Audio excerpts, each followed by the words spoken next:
Hello everyone, and welcome back to another episode of Game of Thrones Winter's Coming.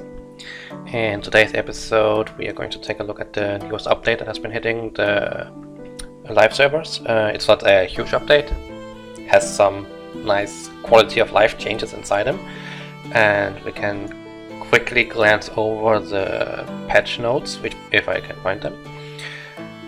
Some of the stuff that have been added or improvements is that they have added new features in the city affairs, which is dragon exploration, VIP shop card, expedition beyond, dragon skill raffle, stuff like that. We are going to take a look at that in this video, kind of glance over how it works, why it's great, or what could be done better about it. And then there's the exterior shop and adjustments in the composition of recruitment pass and adjust content of corresponding shop, which we're also going to take a look at. And the rest is some minor things that we really can't find anything about really that much. Improve some of the other game experience, game updates, I suppose. Haven't really found anything else. Siege of Winterfell improvements, which we can't really check until Siege of Winterfell starts in roughly 2-3 weeks, something like that. And then there are some bug fixes, which are minor things, isn't anything game breaking that I've fixed in that regard. So overall it's a small patch, it's not something huge, but I've been asked to also take a look at the weapons and explain to people where you can get the different shards from, that I know of at least. So I will do that at the end of the video as well. So yeah, we are going to jump right into it. We are now in the City Affairs button, and before the update hit, we had the quick button for a training grounds challenge, for a lance trial blitz, rebel groups. We were 3 spores auction and tavern speed ups or tavern rewards. And now they've been adding the VIP shop, expedition beyond, skill raffle, dragon exploration. Dragon exploration is fairly simple. You basically can click on it, there's a button, and then it sends away or opens up the dragon interface where you can send the dragon on an expedition. The expedition beyond is also super simple. There's one button and you just pick whatever difficulty you have pretty much done or have completed, and then you click on the button and it's immediately done. And then yeah, it's quite quick, something fairly easy. VIP shop, also easy. When you click on it, opens up what it is you have in your VIP shop, so you can buy it immediately.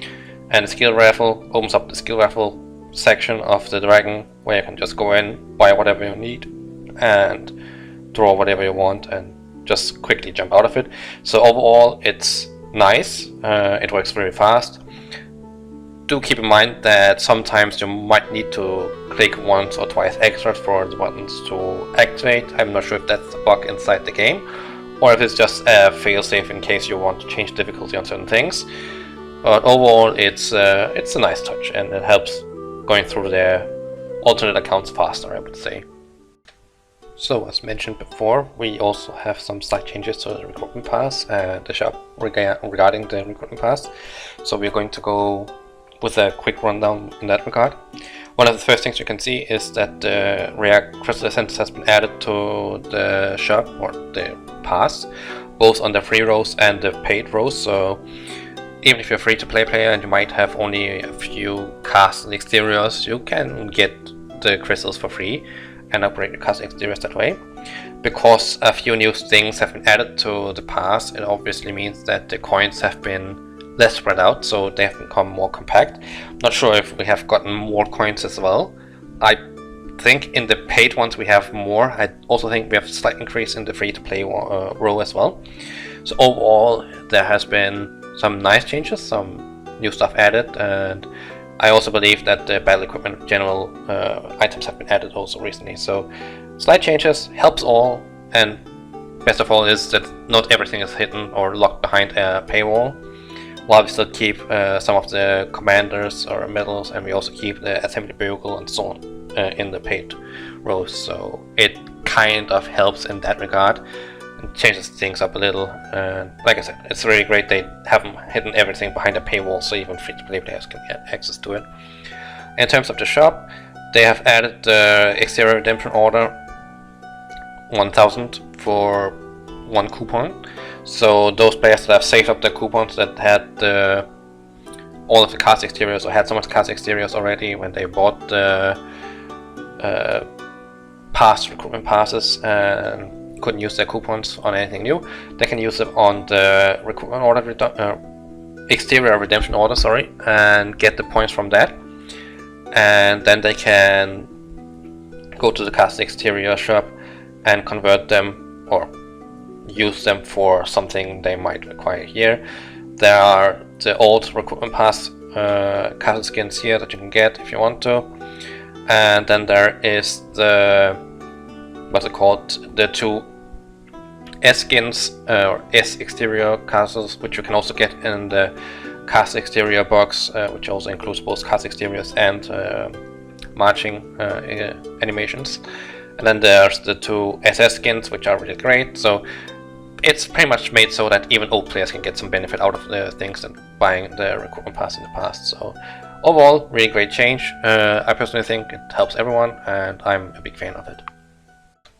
Lastly, we have the weapon request from some of the people that asked me to kind of give a rundown on where you can get their weapons from, or from where they have been added.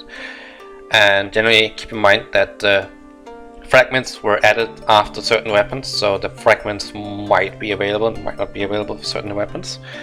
And I would assume that I strongly suggest that at some point we will have weapon chests inside the shop, which may be in a similar style to badges, where I can get X amount of random shards from a chest or something like that, maybe.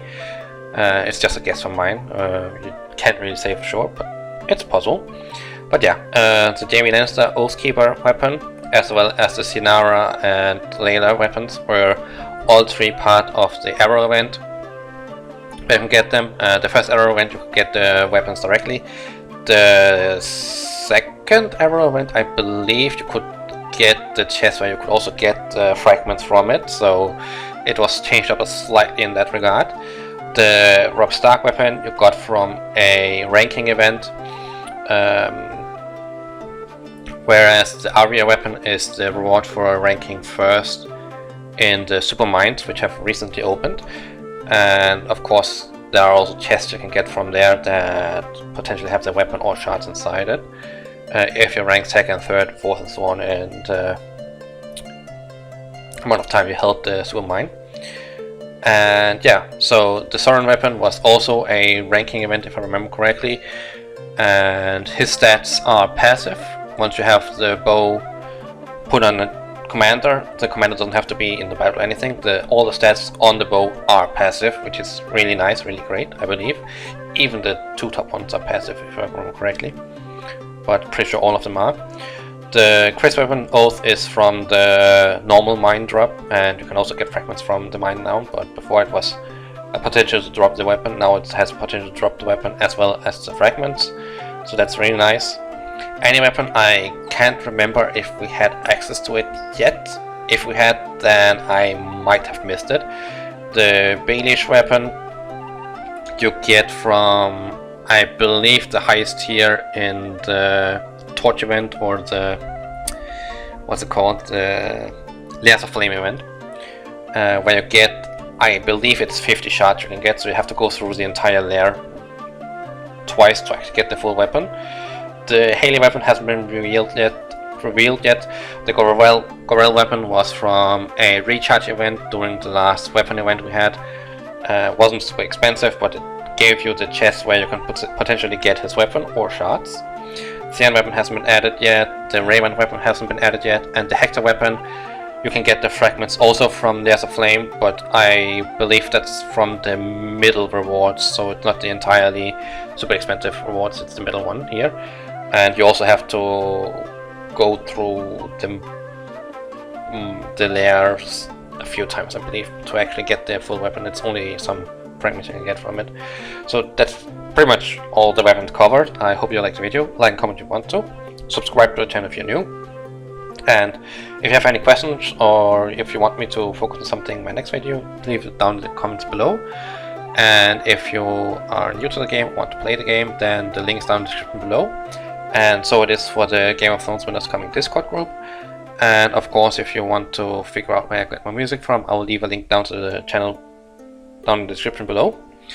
And yeah, that's going to be all for me this time around. Not much to cover in this update, but I hope you all have a great weekend and take care. Good luck in UC if you're in UC.